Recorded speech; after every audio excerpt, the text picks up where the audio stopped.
How the ducks learned to bark. At a pond in the forest lived a flock of wild ducks. They lived peacefully until one day their old friend, a hazel grouse, came to visit.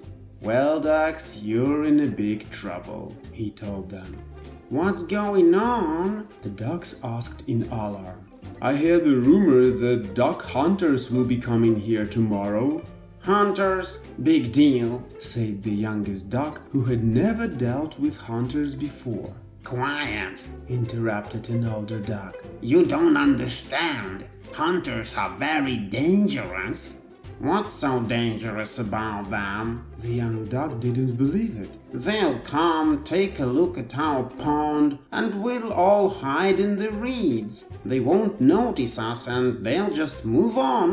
If only it were that simple, no one would hunt ducks. But they have all kinds of tricks to fool and shoot us.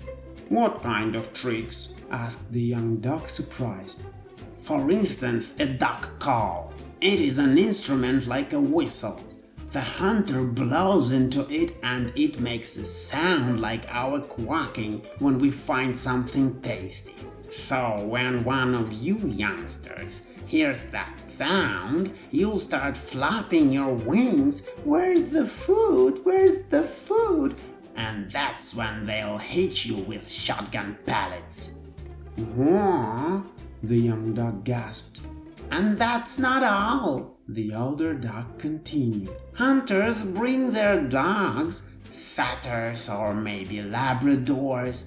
You'll be hiding in the reeds when suddenly a shaggy snout will pop out of the bushes. You'll be so scared that you'll take off to escape the dog, and you already know what happens next. "They'll hit me with shotgun pellets," the young duck said sadly. "What should we do?"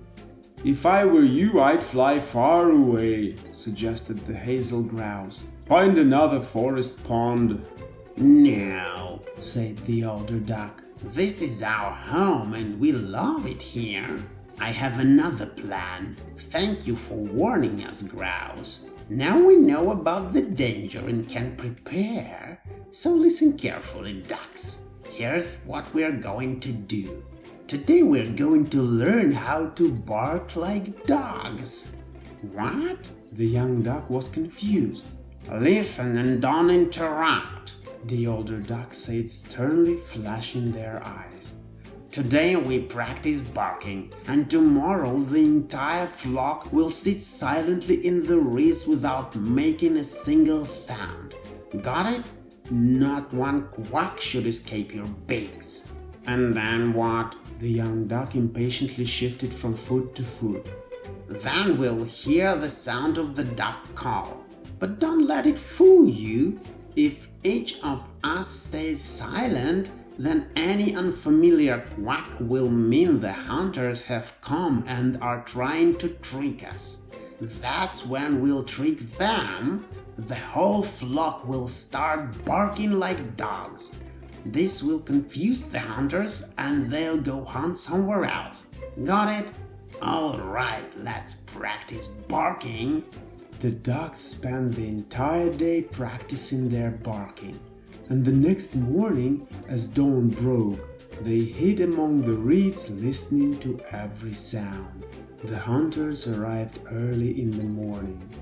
They stood at the shore of the pond with their dogs beside them. One hunter pulled a duck call from his pocket, brought it to his lips, and gently blew. Quack! The sound echoed over the water. And then the reeds around the pond erupted with furious barking. The water ripped from the deafening cacophony. The hunters jumped back in surprise and their dogs whimpered in confusion. "What on earth is that?" one of the hunters asked, bewildered. "Either there are other hunters with their dogs over there, or there's a pack of wild dogs, or maybe mutant ducks have taken over the pond," the second hunter suggested. "But I don't feel like finding out which is true. Let's get out of here." And the hunters left with their guns and dogs. The ducks stayed at their pond proud of themselves for defending their home.